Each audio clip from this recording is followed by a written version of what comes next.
ডাকসু নির্বাচনকে যদি বলা যায় যে বাংলাদেশের দ্বিতীয় সংসদ হিসেবে বলে, তো তাহলে ডাকসু হচ্ছে বিশ্ববিদ্যালয়ের শিক্ষার্থীদের প্রতিনিধিত্বের জায়গাটা। এবং আরো একটু স্পষ্ট করে বললে, শিক্ষার্থীদের স্বার্থ সংশ্লিষ্ট যেই দাবি দাওয়াগুলো আছে, সেই দাবি দাওয়াগুলোকে নিয়ে প্রশাসনকে প্রশ্ন করার জায়গা। সেই স্টেকটা হচ্ছে ঢাকা বিশ্ববিদ্যালয় কেন্দ্রীয় ছাত্র সংসদ। এখন এটা একটা বড় রকম দায়িত্ব যে ছাত্রদের পক্ষের দাবি এবং শিক্ষা রক্ষার সাথে সামঞ্জস্যপূর্ণ যেই দাবি, সেগুলোকে একত্রিত করে প্রশাসনকে প্রশ্ন করে প্রশাসনকেই তার নিজের কাজের ক্ষেত্রে যে চাপ প্রদান করা বা সেই কাজটা করতে তাদেরকে উদ্যত করানোর যেই বিষয়টা, যে বার্গেনিংটা, সেটা ওই নির্বাচিত প্রতিনিধি করে থাকে। তাহলে সেই জায়গা থেকে কেন আমি নিজেকে একজন যোগ্য প্রার্থী মনে করি? আমি মনে করি যে এখানে ঢাকা বিশ্ববিদ্যালয়ের সবথেকে যদি মূল মূল কিছু সংকটকে আমি চিহ্নিত করি, সেটা নিরসন করার জন্য যদি কোনো শক্ত প্রতিরোধ গড়ে তোলার প্রয়োজন হয়, ছাত্র আন্দোলন গড়ে তোলার প্রয়োজন হয়, সেটা আমি অবশ্যই করতে পারবো।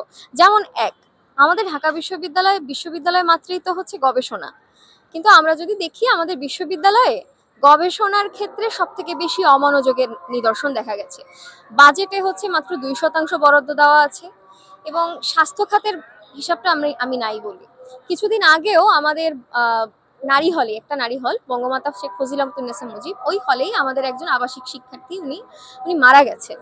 তো ওনার এই যে অসুস্থতা, হঠাৎ করে উনি অসুস্থ হয়ে পড়েন এবং ওনাকে ইমিডিয়েটলি হাসপাতালে নিয়ে যেতে হবে।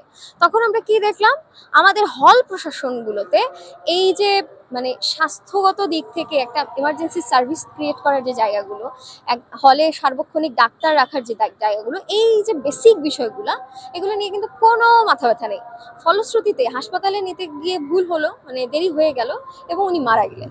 তাহলে শিক্ষার্থীদের প্রতি প্রশাসনের যে এই উদাসীনতার চরিত্র, উদাসীন মনোভাব, এই মনোভাবকে প্রশ্ন করার জন্য আমি নিজেকে যোগ্য প্রার্থী মনে করি। আমি আরো একটা কারণে এবং মনে করি যে গবেষণামুখী বিশ্ববিদ্যালয় নির্মাণ করার যে ছাত্র আন্দোলন, সেটা আমরাই গড়ে তুলতে পারবো। ফলে গবেষণার বরাদ্দ বৃদ্ধির দাবি তো আমরা বহুদিন যাবত করছি। আমি সমাজতান্ত্রিক ছাত্র ফ্রন্ট করি এবং আমরা দীর্ঘদিন যাবত শিক্ষা এবং গবেষণার বাজেট বৃদ্ধি করতে হবে সেই দাবি তো আমরা করে যাচ্ছি, এবং সেটার জন্য আমাদের বেশ কয়েকটা গণ আন্দোলনও আছে। আমরা এখনো সেই জায়গাগুলোতে আছি। তৃতীয়ত, আমরা যদি দেখি আবাসিক সমস্যা, এটা যদি বলা যায় এখন ঢাকা বিশ্ববিদ্যালয়ের সব থেকে বড় সমস্যা হচ্ছে আবাসিক সমস্যা। আবাসিক সমস্যার ক্ষেত্রে সব থেকে বড় ভুক্তভোগী হচ্ছে আবার নারীরা। যেহেতু আমি একজন নারী প্রার্থী হিসেবে আমার সর্বপ্রথম যেই প্রশ্নটা নিয়েই কাজ করা দরকার, সেটা হচ্ছে ঢাকা বিশ্ববিদ্যালয়ের নারী শিক্ষার্থী এবং অপরাপর সকল শিক্ষার্থীর জন্য প্রথম বর্ষ থেকেই প্রশাসনের উদ্যোগে সিট বন্টন করার যেই কাজ, সেই কাজটা এবং পূর্ণাঙ্গ আবাসিকীকরণের যেই দায়িত্ব, সেটা প্রশাসনকে পালন করতে হবে।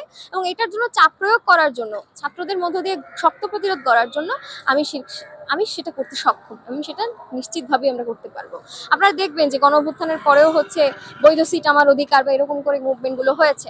এখনো কিন্তু আমরা আমাদের নতুন শিক্ষাবর্ষের 2024-25 সেশন, সেই শিক্ষাবর্ষের ছেলেরা কিছুটা মাত্রায় সিট পেলেও নারী শিক্ষার্থীরা এখনো পর্যন্ত কিন্তু হলে উঠতে পারেনি। তাহলে এত বড় সংখ্যক একটা নারী শিক্ষার্থীকে বাইরে রেখে ডাকসু নির্বাচন যে করছে, এটা তো আসলে একটা বৈষম্যমূলক আচরণ।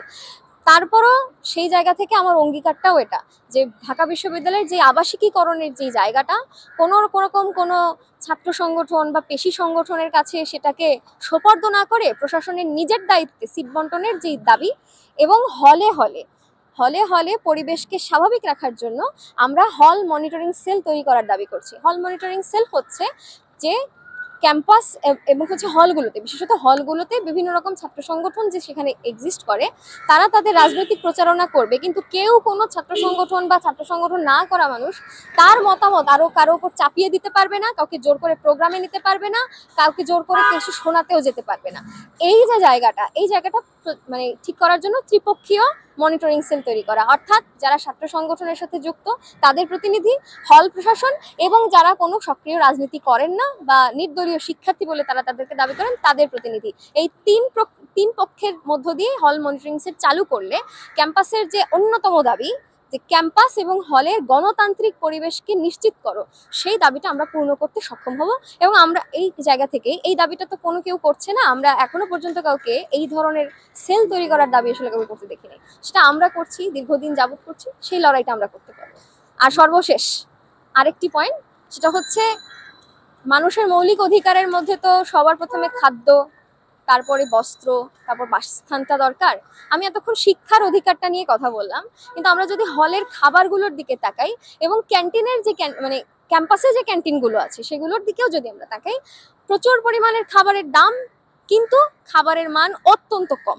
এই ঘটনাটা ঘটে একটি কারণে, সেটা হচ্ছে যখন আমাদের এই খাদ্যে প্রশাসন কর্তৃক কোনো ভর্তুকি দেওয়া হয় না, যখন হলগুলোতে যেই ক্যান্টিন গুলো চলে সেটা কোনো একটা ইজারা ভিত্তিক ভাবে চলছে, অর্থাৎ যিনি হচ্ছে জামানত দিয়ে তার ক্যান্টিন চালাচ্ছে, তার ছাত্রদের স্বাস্থ্যের দিকেও তো মনোযোগ থাকবে না, তার মনোযোগ থাকবে সে কিভাবে অল্প খরচে তার মুনাফাটা তৈরি করতে পারে।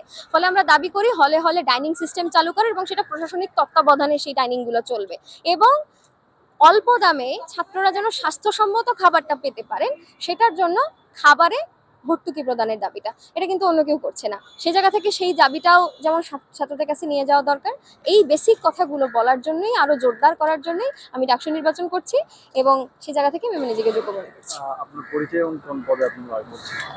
আমার নাম হচ্ছে অদিতি ইসলাম, আমি দর্শন বিভাগে পড়ছি, ঢাকা বিশ্ববিদ্যালয়ের ৩য় বর্ষে, আর সমাজতান্ত্রিক ছাত্রফ্রন্ট করি, আর কেন্দ্রীয় সংসদেই লড়ছি। তবে আমাদের যেহেতু প্যানেল গঠিত হবে, আজকের পরেই হচ্ছে যে আমি আমার পদটি ঘোষণা করে দেব।